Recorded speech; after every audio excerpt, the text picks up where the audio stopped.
So it's early May and we're on the Breakneck Ridge Trail. Unlike last time, we're going to take the Wilkinson Memorial Trail. So it's going to make for a much longer hike. It's only about 50 degrees, which makes it great for hiking. And let's get going. So, one cautionary note to keep in mind: when we're hiking in spring, the ground is often wet due to rainfall or snowmelt.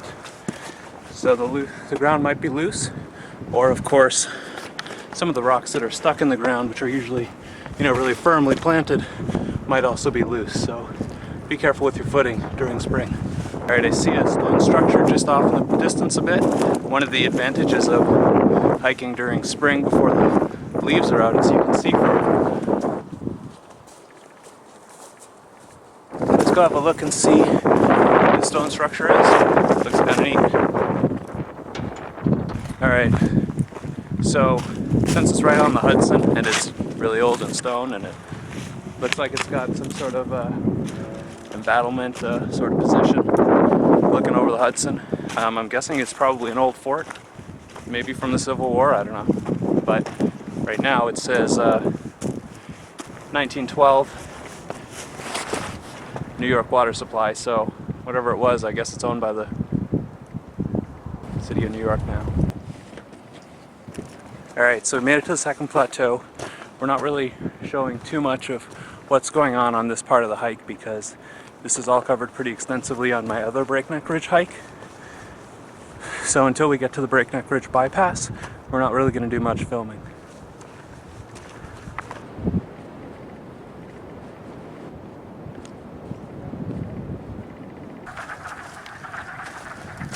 So we're here at a pond that just happens to be at the top of the ridge, full of noise and life, which is a good thing, of course. It means a healthy ecosystem. And spring's here, so everything's coming back to life. Soon there's going to be leaves on the trees and brightening up the area. So we're coming up on some stone markers. These have been here every time I've walked past here. And what those markers mean is that we're going the right way, of course, and that Breakneck Bypass Trail is coming up in a little bit if you're going that way. We're coming up on the Breakneck Ridge Bypass Trail, which is the red trail, which is the shortcut back down to the parking lot and the way we went on our other Breakneck Ridge video. This time we're going to keep going past that, and we're going to eventually meet up with the Wilkinson Memorial Trail, and then we'll take the long way back to the parking lot. But should be pretty neat. This is the first time I'm actually going this way. I've always gone the other way because I'm lazy, apparently. But let's see what it's like this way. I've heard a lot of good things about this extended loop, and of course it's great exercise, and hopefully we see some interesting things.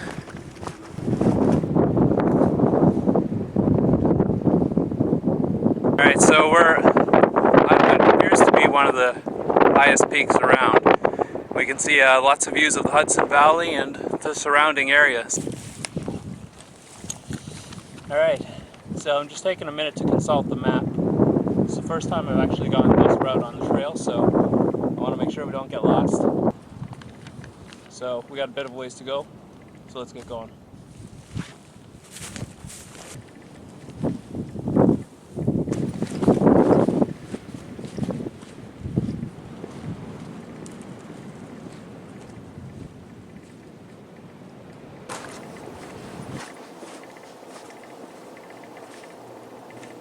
Notice the trail markers, blue and white. Alright, so just a quick view of the trail. Off in front of us we got our trail markers, and to the west we have the Hudson River,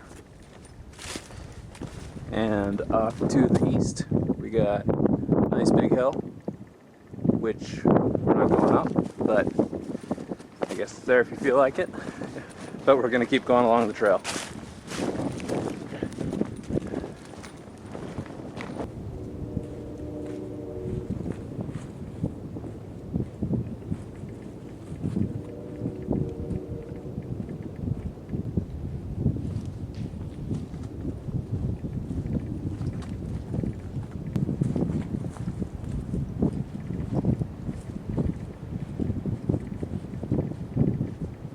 so I've come to a point where I'm not quite sure where to go.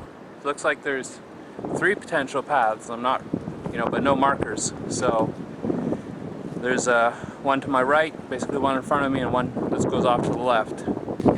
We'll just have to try one and hope for the best. Alright, so I went down each path and I couldn't find any trail markers. So it's possible that I lost the trail further back more than I thought. So I'm going to retrace my steps a bit and see if I can find it.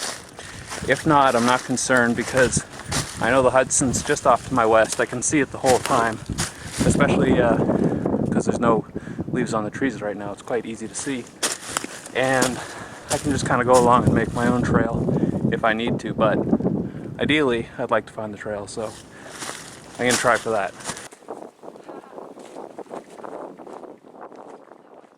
So I did find the trail. I did lose it further back than I thought, so the backtracking was a good idea and it paid off.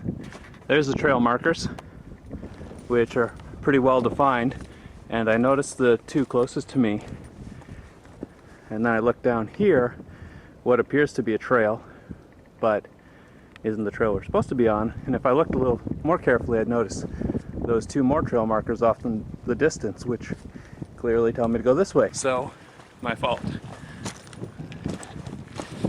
Gotta pay more attention next time. So the path's been getting a little bit rocky in some parts, but not too bad. So kind of a cool sight. Along a hillside that's just in front of me, there's actually the first leaves of spring on this one hillside. So it's always nice to see.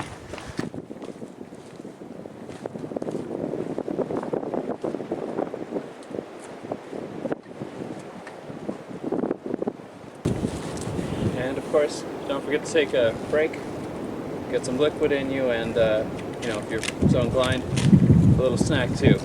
Alright, so I've come up on the intersection of what seems to be where the blue and the white trail, which we've been on, continue off to the left, and the other blue trail goes off to the right.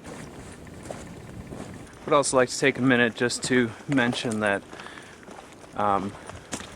before I went on this trail, I let someone know what path I was going to be taking, for safety, in the event I, didn't show up after a while.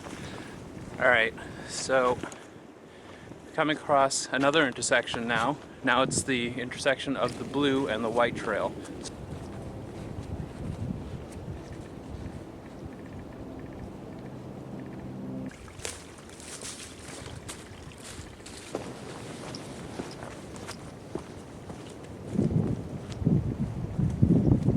Here we've come across an unexpected treat of an observation deck.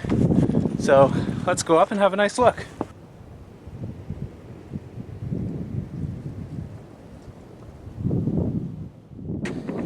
Alright, so here we got a really awesome view from atop the wooden platform, which is actually just right along the trail, and a really nice view of the Newburgh-Beacon Bridge.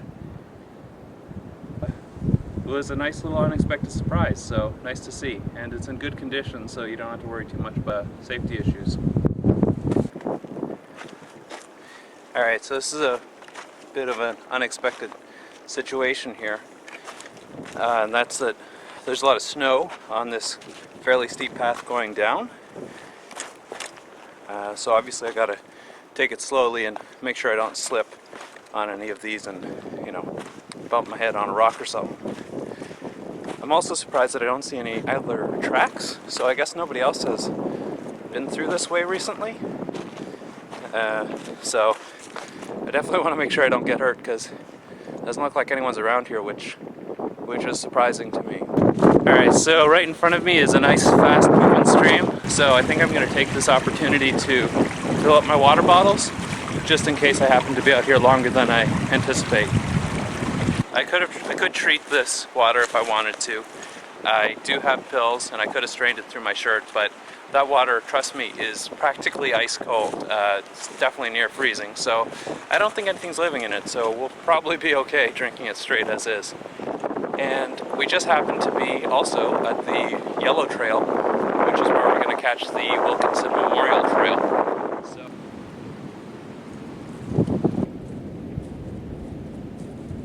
Alright, so we're at the intersection of the yellow and blue trail. We want to take a left here, and this is where the yellow trail and the blue trail will kind of be on the same trail for a bit until we eventually get back on only the yellow trail. But we don't want to go right because it's further in and we want to get out of here. And this leads us actually right back over another stream, which I think is the same stream that we crossed just a little while back, I assume. But we don't need any more water. We're good for now. Alright, so it looks like we got a little bit of storm damage here. I guess they haven't gotten to clearing the trees quite yet.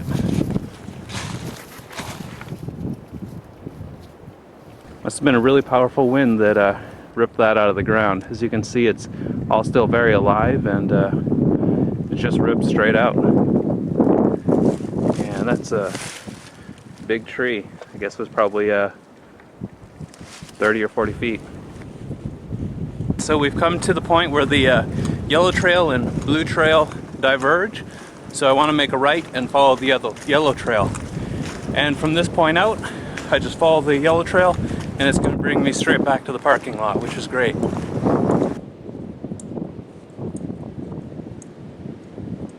The terrain, since the way back at the red trail, the original red trail, where there was a breakneck bypass, which we could have taken but didn't, the terrain has been up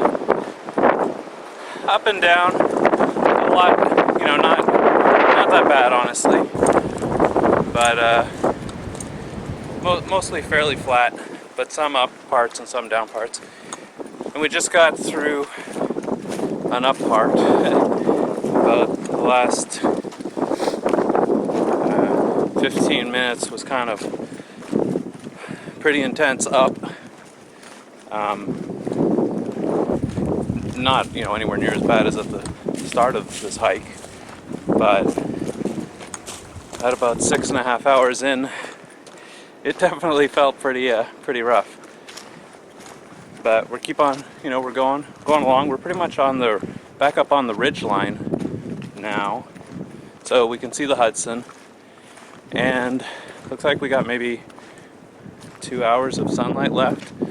So hopefully we don't get caught out here in the dark, but well, we'll see what happens, I guess. So we're basically at the part where, from looking ahead, I can see it pretty clearly. We've started the long, slow descent down, back down the mountain or whatever it is, large hill. And from here, it looks like it's pretty much going to be all downhill, maybe a little bit up in some spots, but mostly down. So we're coming up on another stream crossing here. Always nice to see some nice flowing water, at least for me. Always picks my spirits up a bit. Here's what's going on. Since we've climbed down, the sun has set quicker behind the opposing hill. So the sun's not set, but for us it's kind of set, or setting, because it's falling down behind the hill across the river. Unfortunately, I didn't think it would take me this long to get out of here.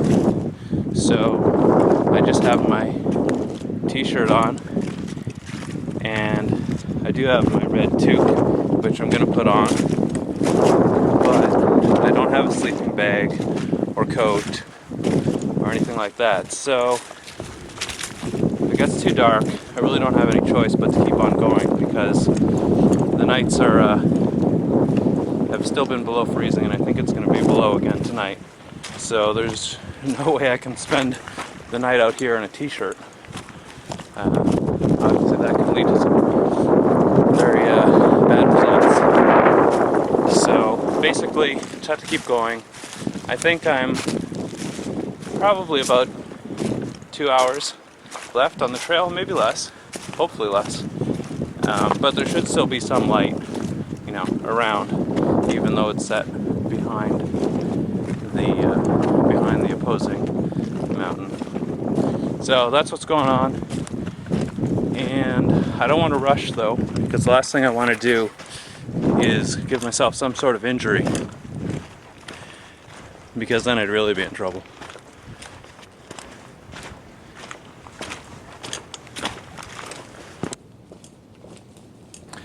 So at the top of the last hill, where I said I can see it's all downhill from here, that was wrong, just in case you're curious. We just finished doing about 400 or 500 foot ascent up another hill, so I guess it's great exercise, which is good, but I'm getting a little tired, to be honest, so I'm hoping there's not too many hills left. Here's a view of Bannerman Castle, and as you could hear, it's definitely windy up here back atop the ridge line, so we're gonna get moving with this. It's getting pretty cold. Alright, so here's one last look from top the ridge line. Hopefully the last one we're climbing. And the valley below that we still have to climb down into. And on we go. So the reality of the situation here is that I got very little light left, and what little there is going to be gone soon. But thankfully I have a LED crank flashlight, one of those emergency ones, which is going to come in handy. I mean, any flashlight would do, but the nice thing about this one is that, it never runs out of batteries, so it's definitely going to be charged as long as I crank it. I did have a headlamp, which of course ran on AAA batteries, and the batteries are, as usual, dead.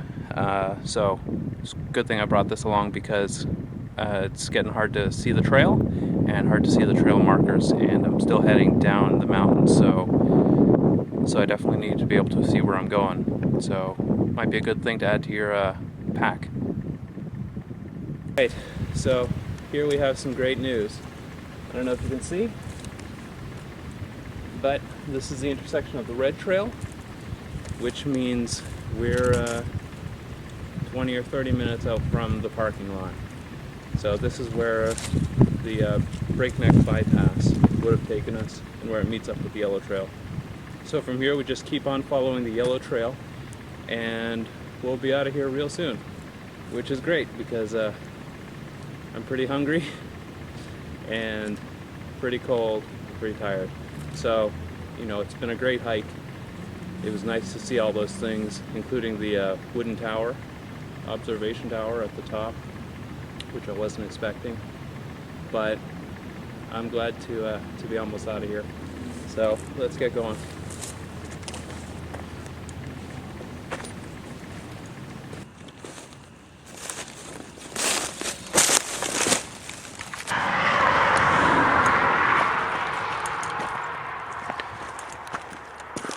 Alright, so here we are at the road.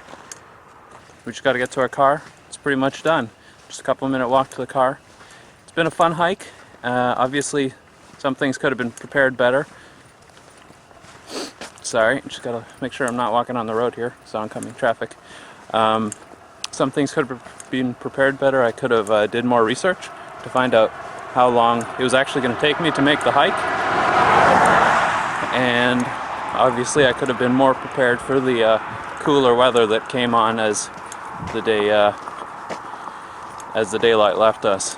So some good things to keep in mind. Definitely be prepared. Thankfully I had the flashlight, otherwise it would have been real hard finding my way back. And I definitely recommend the crank flashlights, just because you can keep them in your pack. They come really, really small these days, and the batteries are never going to run out. So there you go. Anyway, hope you enjoy the hike, and check out another video.